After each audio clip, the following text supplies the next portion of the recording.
उपन्यास के पाठकों को मेरा रमेश मीना का सादर नमस्कार।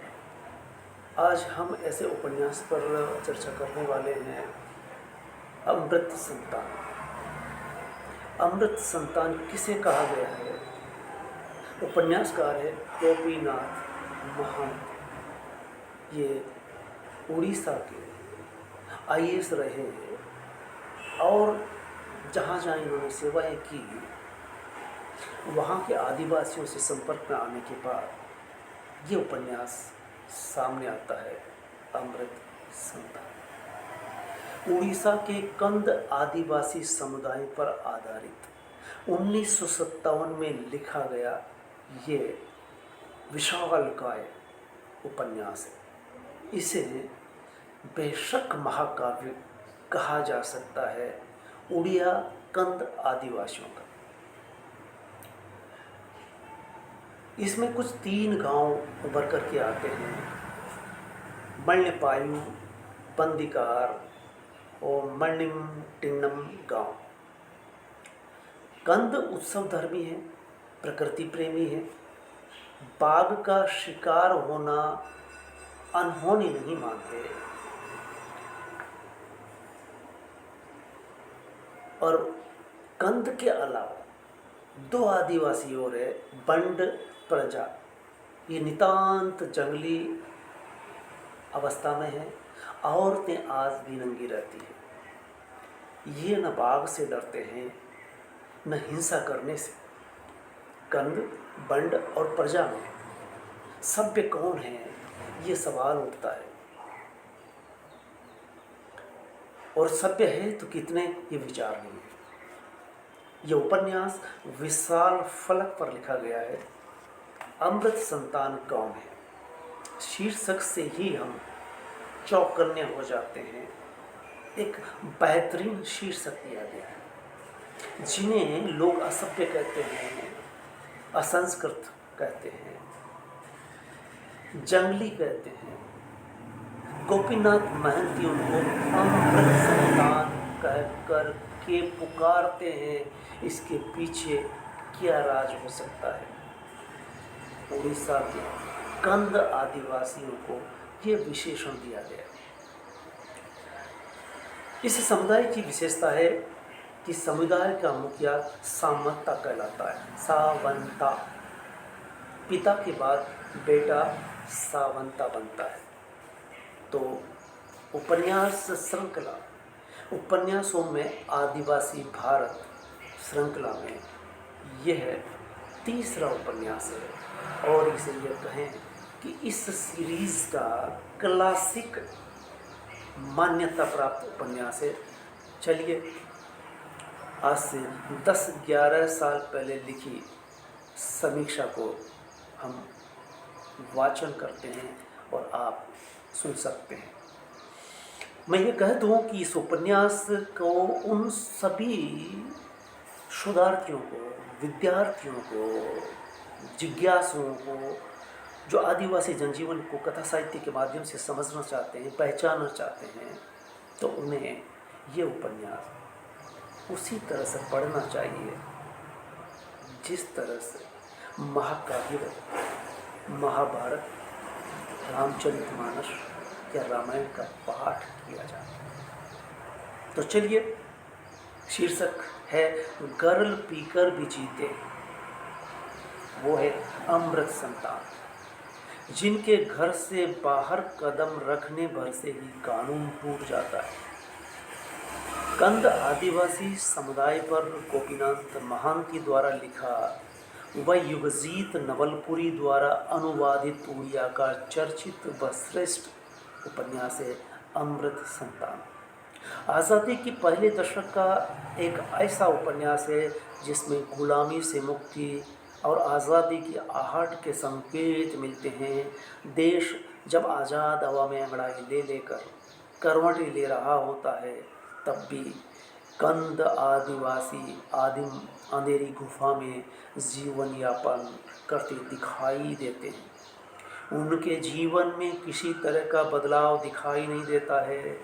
अनेक आनंददायी रीति रिवाजों के धनी अमृत पुत्र गरल पीने को अभिशप्त क्यों करे, उक्त रचना इस बात की गवाही देती। सभ्य दुनिया से जोड़ने के लिए तोयापुट तक सड़क बनना ही एकमात्र ऐसी घटना है जिससे पता चलता है कि कंद लोग भी भारत देश के ही नागरिक हैं। पर्वत श्रृंखला की तलहटी में बसे मलयापायु, बंदीकार और मणिम टीणम में रहने वाले कंद आदिवासियों का चित्रण बड़ी गहराई से हुआ है। इनके लिए सड़क बनने से परिवर्तन के नाम पर इतना भर होता है कि अब तक जो अधिकारी नहीं पहुंच रहे होते थे वे शीघ्र उन तक आसानी से पहुंच सकेंगे और कई तरह के नए नए अधिकारी गांवों में आएंगे जिनको गांव का सामंता कैसे संभाल पाएगा। चाहे कितनी भी बरसात हो, नमक लेने के लिए तो हाट करने जाना ही होता है, या फिर वे इस नमक पाने के कारण से ही शेष दुनिया से जुड़ते हैं, या शेष दुनिया व सत्ता चलाने वाली मशीनरी इन तक पहुंच पाती है जो इनके शोषण की कभी न खत्म होने वाली श्रृंखला की बहुत बड़ी कड़ी साबित होती रही है। सभ्यता से दूर पहाड़ियों के बीच थोड़ी सी जगह में जीवन गुजर बसर करने वाले लाख अभावों व असुविधाओं के बावजूद आने वाले आनंद के हर क्षण व अवसर को भरपूर जीते हैं। उत्सव धर्मी हैं कम, वे हर क्षण को नाच गाकर जीते हैं। शिकार पर जाते हैं तो नाचते हैं, शिकार करते हैं तो नाचते हैं, और लकड़ी काट रहे होते हैं तो नाच रहे होते हैं। हर पर्व पर नाच गान होता है, नाच गान इनके रग रग में बसा है। उपन्यास में शिकार का लंबा और मनोहारी वर्णन मिलता है। जंगल में शिकार करने के कई दृश्य व घटनाएं हैं। एक गांव वाले दूसरे गांव वाले अपने मेहमानों को शिकार करने का प्रस्ताव इस अंदाज में देते हैं, जब चाहो हमारे गांव में आओ, यहाँ शिकार किए बिना नहीं लौट सकोगे, यानी खाली हाथ वापस नहीं जाओगे, कोई न कोई शिकार ज़रूर हाथ लगेगा। यहाँ सघन जंगल है, इस जंगल में हम बंदर की भांति रहते हैं। बेशों का तो सारा समय ही शिकार करने में ही बीतता है। यह अपनी नई नवेली को शिकार पर ले जाता है और वन वन घूमता है। जंगल नियंत्रण के लिए 20 कोस के क्षेत्र पर एक फॉरेस्टर होता है। 4-4 कोस के हिसाब से 5 गार्ड इलाके की निगरानी के लिए है। ये गार्ड फॉरेस्टर के घर पर चाय काफ़ी बनाने, बच्चों को रखने और शिकार की व्यवस्था जुटाते हैं। क्षेत्र का रेंजर बेला बजाता है। गार्ड अधिकांशतः सिर में दर्द के बहाने अफीम खाकर पड़े रहते हैं और जंगल जलता रहता है। जब कभी फॉरेस्टर कंद गांव में आता है तब घाटी के पेड़ की छां तले एक चट्टान पर अगवानी व बाट परीक्षण की जाती है। कंद पास जाकर महाप्रभु महाप्रभु पुकारते हुए झुके पड़ते हैं। फॉरेस्टर 10-5 गाली देता हुआ गरजता है, क्यों बे ग्याला साले, जंगल जला जलाकर इस धूप में मुझे दौड़ाने में बड़ा मज़ा आता है। पृष्ठ 552। कंद मानकर चलते हैं कि जब भी वे घर से बाहर कदम रखते हैं तो कोई न कोई कानून अवश्य टूटता है। ये बहुत बड़ा व्यंग है, इसलिए अधिकारी की धमकियों का एक ही मतलब निकालते हैं, उनकी अवभगत अच्छी हो। बारीक चावल, महकता घी, बकरा, मुर्गा सब कुछ तैयार है। हर कंद फॉरेस्टर को कुछ न कुछ देता रहता है ताकि वह जंगल जलाने की बात याद ही न कर सके। लेकिन वह जाने से पहले अपने थैले में से सिंदूर पुता तिरुपति निकालकर सभी को उसके हाथ लगाकर बोलने के लिए कहता है। तब कंद लोगों का खून सूख जाता है। जब वे हाथ लगाते हैं तो थर थर कांपने लगते हैं, पसीने से नहा जाते हैं। फिर वह जो पूछता है सब बताते जाते हैं कि उन्होंने कहाँ कहाँ जंगल जलाया। हर जाने के लिए वे घर के अंदर बचाकर रखे बांस की नली से निकाल कर फॉरेस्टर को देते जाते हैं। फॉरेस्टर लगभग उन्हें लूट कर चला जाता है। ये सिलसिला थमता नहीं। जंगल जंगलात जाता है तो अमीन तहसीलदार लगान वसूलने चले आते हैं। पठारी कंद के जीवन में आपद विपद अचानक आती है। ज्वर रोग अनाहूत चला आता है। रोग होने पर इलाज के नाम पर बेजुनी, पांडुर, डिसारी आ जुटते हैं। बेजुनी नाच नाच कर देवताओं को बुलाती है, भाला भोंकती है, लोबान का धुआं उड़ाती है, आग पर चलती है। डिसारी भूत भगाता है। बीमारी से लोग जब लौटने लगते हैं, लंबी नींद आने लगती है, तो वैसे मरने वाले को बुरी आत्मा कहकर समाज के लिए अच्छा बताते हैं। और कंद लोग सहज ही विश्वास कर लेते हैं। पुयु को ज्वर आता है, पुयु पुयु को ज्वर आता है, डंगरबाजी की जड़ में गोल मिर्च मिला कर देते हैं। चितागुड़ी देवता की मनौती करते हैं। बेजुनी झूम झूम कर मंत्र पढ़ती है।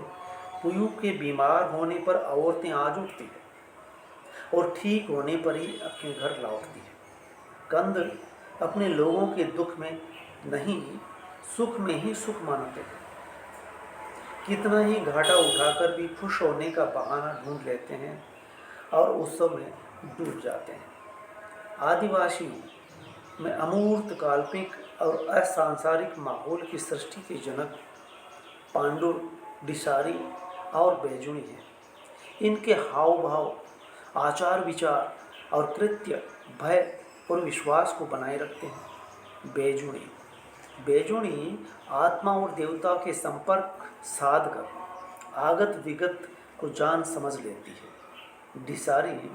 डिसारी रात भर तारे गिनता रहता है और आदिवासी समाज में अपना प्रभाव प्रताप कायम रखता है। अकाल, महामारी, रोग शोक में कंद इनकी शरण में जाते हैं। धर्म कर्म कांड और ऊंच नीच की बीमारी इनके बीच भी दिखाई देती है। कंद दब के घर जाना, उनके साथ उठना बैठना उचित नहीं समझता। उपन्यास में जनजातीय रीति रिवाज है नौताड़ा, चेत पर, उदूलिया, पुछारी करना। पुछारी करने से मतलब है बेटी के ससुराल जाने के बाद मायके वालों के द्वारा लड़की की कुशल क्षेम पूछने के लिए पहली बार जब जाते हैं तो इसे पुछारी कहते हैं। उदूलिया दो शरीर एक प्राण होने की इनकी प्राचीन परंपरा है। उदूलिया परंपरा में बदलाव आ रहे हैं। उदूलिया यानी लड़की लड़के के द्वारा भगाकर ले जाई जाती है, जिसमें लड़की की सहमति होती है। अक्सर शिकार करते समय या चैती पर्व पर या फिर जब भी अन्य गांव के युवा किसी अवसर पर नाच गान के लिए आते हैं, तब युवक युवती एक दूसरे को पसंद कर लेते हैं और उदूलिया शादी हो जाती है। उदूलिया होने के बाद सगरता लेने के लिए लड़की वाले लड़के घर जाते हैं। लड़के के घर पहुंचते हैं। घर पहुंचते ही लड़की वाले लड़के को सगरता के तहत इतना पीटते हैं कि कई बार लड़के की पिटते पिटते मृत्यु हो जाती है। यहाँ पर दामाद बेशुकंद पिटकर भी हंसते हुए कहता है, पीट लो और पीट लो। इस तरह से रस्म अदायगी के साथ पीटा पाटी बंद हो जाती। सगरता यानी हर जाना लेना। मरने पायु वाले पुबली के उदूलिया ले जाने पर सगरता लेने पहुंचते हैं। सगरता की बात सुनते ही लड़के का पिता भड़क जाता है। आंखें लाल लाल किए और जटाएं झाड़ते फटकारते हुए रघु सावता ने कहा, मेरी बहू कहीं की छाड़री फादरी कन्या थोड़ी है कि उसके लिए सगरता दूँ। मेरा बेटा कहीं से किसी के घर बैठी किसी व्याता को थोड़ी ही उठा लाया है कि सगरता दूँ। अब समझिए सगरता किस से और कब लिया जाता है। Page number 459। उदूलिया, उदूलिया के बारे में समझें। उदूलिया कंद लोगों में होता अवश्य है, पर गांव के सावता द्वारा लड़की को ऐसे भगाकर ले जाना उचित नहीं कहा जाता। कुछ लोग उदूलिया ले जाने को अपमानजनक मानते हैं। इस तरह से कुछ कुरीतियाँ, रूढ़ियाँ, परंपराएं किस तरह से बदलती है वो बदलाव आता है। उदूलिया ले जाने के बाद शादी की रस्म बड़ी धूमधाम के साथ कंद रीति रिवाज से संपन्न होती है। कंद समुदाय में डिसारी, एक तरह से ज्योतिषी कह लीजिए, डिसारी तारे देखकर और बेजुनी बेचुनी नाच गाकर देवता को बुलाती है। विवाह में कंद शास्त्रानुसार मंगल जल रात में ही संजो कर रख जाता है। यह जल जिस समय लाया जाता है उस समय अगर कोई देख ले तो जल अपवित्र हो जाने के डर से डिसारी भले ही दिन भर पड़ा रहता हो, पर वह अधिकांश काम रात को ही संपन्न करता है। वह जल भरने का योग देखता है। वह कंद लोगों के हित साधने के लिए रात भर तारे देखता है। कितने ही घरों को अनिष्ट से बचाता है। उसकी निष्ठा व लगन से ही कंद निश्चिंत रह पाते हैं। तभी तो अंधड़ भरी बिजली, तूफान आए, आंधी आए, बिजली कौंधती हो, गड़गड़ाहट भरी रात में पानी से भरे मटके को संभाल कर मंत्र जपता हुआ लाता है। सांप न डसे, बाघ न लगे, कांटे न चुभे पाँव में, डाल के झटके न लगे, मूंड न लगे, पानी के मटके डीठ न लगे, सुख से रहे गाँव। ये कामना करता है या आशीर्वाद देता है। ब्याह पहाड़ी पठारी जीवन में आनंद उतरने जैसा है। ये भी एक उत्सव का माहौल बनाता है। इस आनंद में सभी मतवाले हो जाते हैं। घाट व जंगल पूजा जाता है। चाहे कंद संस्कृति ध्वस्त हो रही हो, पर इनकी संस्कृति में अभिनय ज्यों का त्यों है। लोग गीत गाते हैं झूम झूम कर। सुनिए, जीवन है तभी तो प्राण है, तभी तो इतना आनंद हुआ, इतना रस रंग हुआ। बूढ़े लोग भी गाते हैं।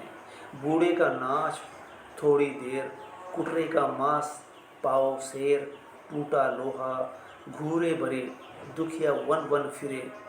मंगल घड़ी में करुण गीत क्यों गाए जाते हैं? शायद कंद संस्कृति का दार्शनिक पहलू है। सुख में दुख का बोध बना रहे, सुख में दुख का बोध बना रहे। ब्याह को लेकर लेखक की मूल स्थापना है। सारे जीवन के भीतर बस आज का दिन ही तो चोटी का दिन है। जन्मदिन की बात किसी को याद नहीं रहती। मरण का दिन कभी चेता कर नहीं आता। उन दोनों चोटियों के बीच वह आज का दिन ही अपनी मनचीती घाटी है। यहीं से अनुभूति की लहरियां आगे भी जाती है और पीछे भी उठती सब यही है। इस तरह से ब्याह को ये महान उत्सव की तरह बनाते हैं। Page number 485। उपन्यास में स्त्री पुरुष संबंध का कंद जनजातीय रूप भी पूरे उतार चढ़ाव के साथ नजर आता है। लेजू कंद, सोना देई, दिवड़ू पुयू, दिवड़ू पियोटी, दिवड़ू सोना देई और बेसु सावता पुबली के माध्यम से हैं। इन जोड़ों के माध्यम से हैं आदिवासी समुदाय में स्त्री की स्थिति और गति का पता चलता है। बाप की मर जाने के बाद कच्ची उम्र में दिवड़ू गांव का सावता बनता है। वह सावता के अनुरूप गंभीर नहीं है, दारू पीकर रहता है। घर पर बैठी पत्नी पुयू के होते हुए भी वह रात रात भर बाहर रहता है।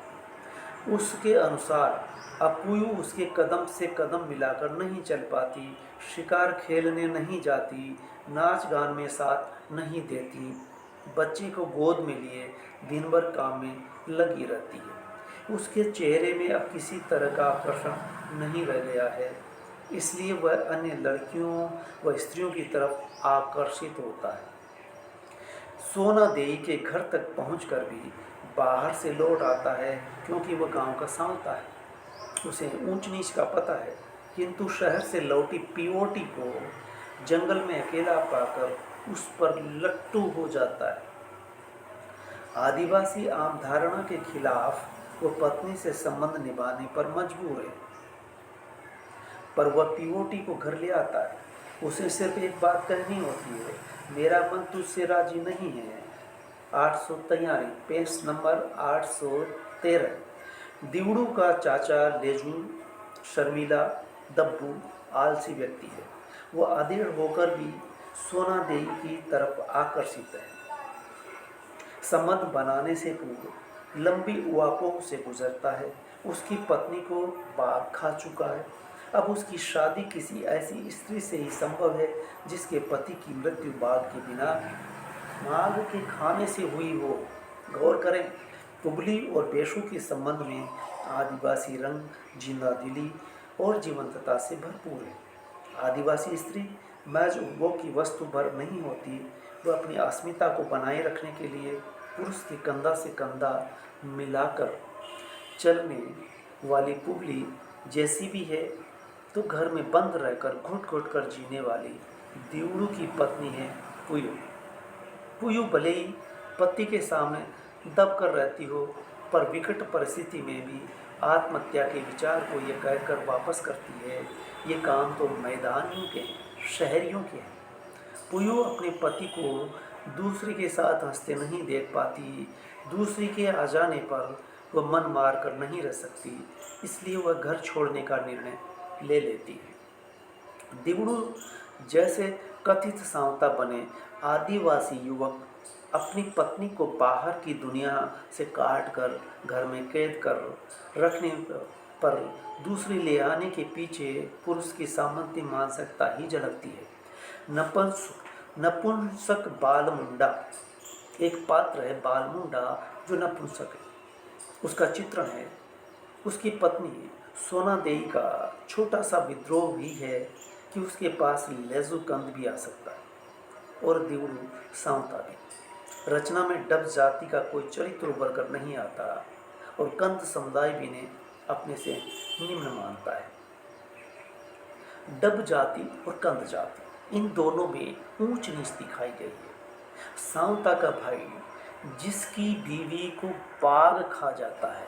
गौर करिए, एक परंपरा है आदिवासियों की कि अगर पत्नी को बाघ खा गया तो किसी के पति को अगर बाघ खा जाए तो उसी की पत्नी को वह घर ला सकता है। ऐसा नहीं होता है तब वह रंडवा ही रहेगा, विदुर ही रहेगा। देखिए आगे देखते हैं। प्रकृति प्रेमी कंद प्रकृति के रूप में धरती पूजते हैं। खेत में बीज डालने से पूर्व बाहली पूजा करते हैं। इसके विधि विधान भी सबसे अलग है। बेजुनी मंत्र बोलती है, उसके साथ दो बूढ़ी औरतें सिर हिला हिलाकर मंत्र गीत गाती हैं, दुहाएं मनाते हैं। वन को जाएं तो कांटे न लगे, ये प्रार्थना है एक तरह से।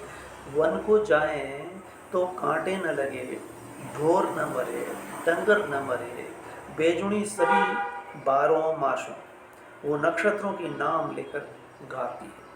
तीनों बूढ़ी औरतें नाचते नाचते एक दूसरे का सिर नोचने लगती है। बेजुनी बीज खोद कर लाती है। वह शिकारी, लुहार, कुमार और पंचायत बैठने का अभिनय करती है। वन में बाघ किसी को खा जाए, इसका चित्रण देखिए। वन में बगलगी होना, बाघ खा जाने को बगलगी कहा जाता है। बगलगी होना अनहोनी नहीं कही जा सकती। जंगल में जंगली जानवरों की भरमार है।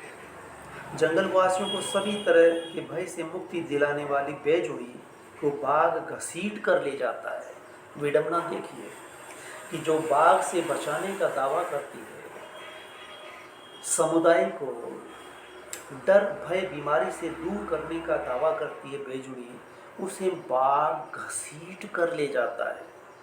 कंद मण्यपायुवासी भयभीत हो जाते हैं। बाघ के द्वारा खाया गया बागा डूमा होकर लोगों को डरा सकता है। दूसरी विडंबना देखिए कि जिसको बाघ खा जाता है वो बागा डूमा हो सकता है। तांत्रिक महिला के बाघ के मुंह में चले जाने से लोग भयभीत है। अब उन्हें बाघ से बचने के लिए बाघ की पूजा करनी होगी। बाघ पूजा में शामिल होने के लिए दूर दूर के गांवों से लोग आते हैं। उनका विश्वास है कि बाघ उसी व्यक्ति को खाता है जिसके शरीर से गंध उठती है। उसी गंध के लिए वो दौड़ा आता है गांव तक, जंगल से। प्राचीन काल से चली आ रही पद्धति से ढेसारी बाघ के बल और हिंसा को खत्म करने के मंत्र जपता है।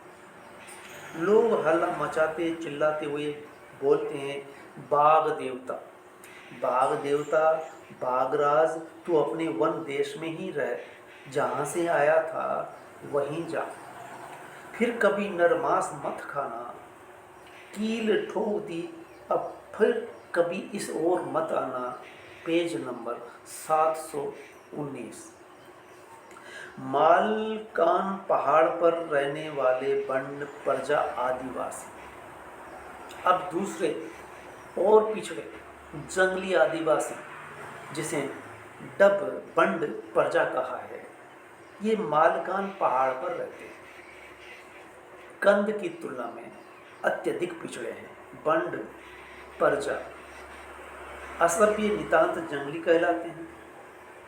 इनकी औरतें वस्त्र नहीं पहनती, पुरुष लंगोटी पहनते हैं। प्रजा लोग न बाघ से डरते हैं न हिंसा करने से। वे बगलगी होने पर बाघ का पीछा कर उसे मार डालते हैं।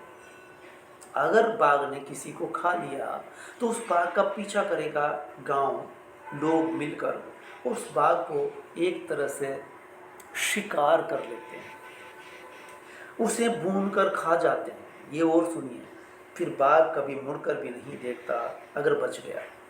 कंद इतने हिंसक नहीं है और नई कंद शास्त्र उन्हें बाघ मारने की अनुमति देते हैं। कंद आप याद रखें, ये बंड और प्रजा के बारे में। कंद इतनी हिंसक नहीं है कि बाघ को मारे। प्रजा स्त्रियां इतनी स्वाधीन है कि स्वयं शिकार करती है और घर संभालती है और पुरुषों की एक पंक्ति में खड़ा कर जलती लकड़ी से चूतड़ जला देती है। जो पुरुष जलने पर भी चिढ़ता नहीं, वह उसी से शादी करती है। अब सुनिए कि किस तरह से प्रजा स्त्री पुरुषों की परीक्षा लेती है, चूतड़ जला करके, आग से, कूलों पर चोट करके, और जो चिढ़ता नहीं, भयभीत नहीं होता, डरता नहीं, उससे वो शादी करती है, ऐसे मर्द से। प्रजा आदिवासी की तुलना में कंद अधिक सभ्य और अहिंसक है। इससे आप अंदाजा लगा सकते हैं कि इस उपन्यास में 3 आदिवासियों का चित्रण गहराई से किया गया और तुलना भी की गई। इनकी सभ्यता के पीछे डिसारी और बेजुनी की ये धार्मिक क्रियाकलाप कहलाते हैं। कंद में बेजुनी और डिसारी है जो एक तरह से धार्मिक, आध्यात्मिक, गुरु, कुछ भी कह सकते, ज्योतिषाचार्य। अंतिम पैरा है, बंड प्रजा की तुलना में कंद बेशक सभ्य हो सकते हैं, लेकिन सभ्य होने के जो कारण उपन्यासकार ने दिए उन पर विचार होना जरूरी है। कंद आदिवासियों को बेजुनी और डिसारी धर्म और देवता और पुनर्जन्म आदि की बातें सुनते सुनते उनका बनेला दोसाहस मिट चुका है, शांत और शिष्ट बन चुके हैं।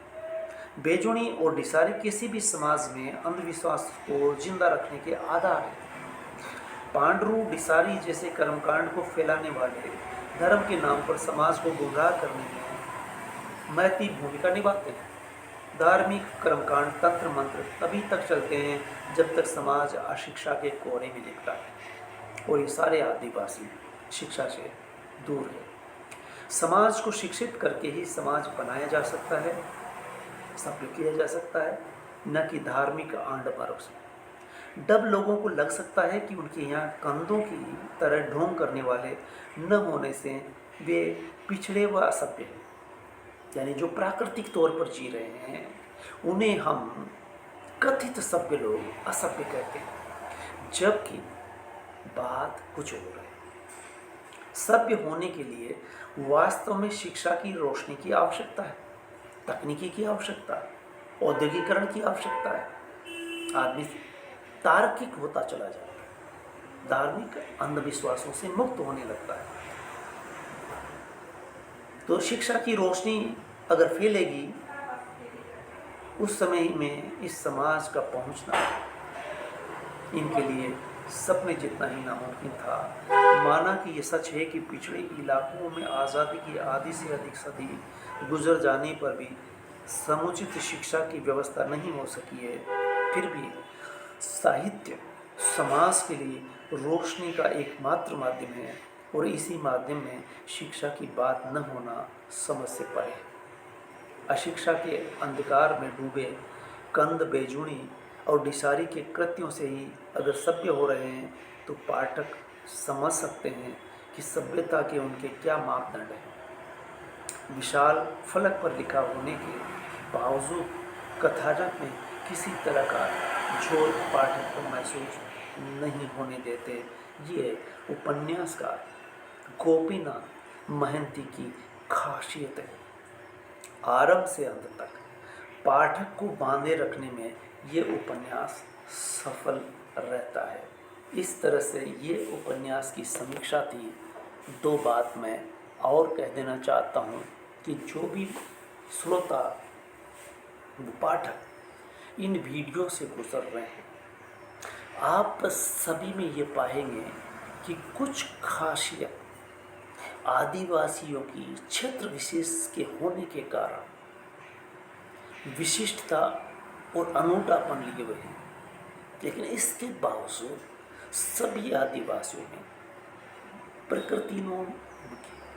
प्रकृति के प्रति प्रेम, उत्सव धार्मिकता दिखाई देती है, शिकार करने की प्रवृत्ति और सामुदायिकता। लेकिन हमने देखा कि अमृत संतान को रचनाकार ने अमृत पुत्र क्यों कर कहा होगा, ये मंतव्य रचनाकार का रहा है। वो लोग जो जंगलात अधिकारी हैं, इनके बीच में जाते हैं, सरकारी नौकर होते हुए उनको सरकारी इमदाद, पैसा, रहने को आवास मिलता है। इसके बावजूद वो भोले भाले प्रकृति पर आधारित रहने वालों को लूटते हैं। इसके बरअक्स हम ये बात कर सकते हैं, इस पर हम गौर फरमा सकते हैं कि किस तरह से कंद आदिवासी एक आईएएस होकर के उनके बारे में लिख रहा है और उन अधिकारियों के बारे में बता रहा है कि वह किस तरह से प्रकृति प्रेमियों को ठगते हैं, जिनके पास पहनने को लंगोटी पर है, जिनको बांस के पोले खोखल में बचा करके पैसे रखने होते हैं, उनको वो लूट करके ले जाते हैं। लुटेरे हैं वो, ये इशारा किया गया है, और प्रकृति पर जीने वाले अमृत संतान है। सैल्यूट करते हैं उस रचनाकार को जिन्होंने इन कथित सभ्य द्वारा इनको असभ्य कहा जाता है। कभी गांधी जी ने महतरों को हरिजन कहा था। इसी तरह से ज़मीन से जुड़ करके व्यक्ति को पहचान सकता है। अंबेडकर उन समाज के अछूतों के लिए लड़ाई लड़ते हैं जिंदगी भर, ऐसे लेखक उनको सम्मान दिलाने के लिए अपनी कलम चलाते हैं और कहते हैं कि यह अमृत संतान है। समझिए यही उपन्यासकार का मंतव्य रहा है। तो धन्यवाद, और मुझे उम्मीद है कि यह आपको पसंद आएगा। पसंद आता है तो इसको आगे बढ़ाया जाए, इसलिए आगे बढ़ाया जाए कि न जाने कौन इन उपन्यासों को पढ़ने के लिए 800 से अधिक पेज का ये उपन्यास है और आधा घंटे में इसकी समरी आप सुन सकते हैं, खास बात से वाकिफ हो सकते हैं। और अगर आपको अधिक जिज्ञासा है तो किताब लेकर के, जो ज्ञानपीठ से प्रकाशित हुई थी वर्षों पहले, वहाँ से मंगाकर इसका पाठ कर सकते हैं। उन शोधार्थियों को जो अन्य उपन्यास लेकर के शोध करते हैं, उनको अमृत संतान के बारे में पता होना चाहिए, उनकी परंपराओं के बारे में, उनके विश्वासों के बारे में, उनके प्राकृतिक विश्वासों के बारे में, कि वो जंगल के बीच में किस तरह से प्रकृति से तदाकार होकर के जीते हैं और अमृत संतान होने की कुपत्र रखते हैं। धन्यवाद।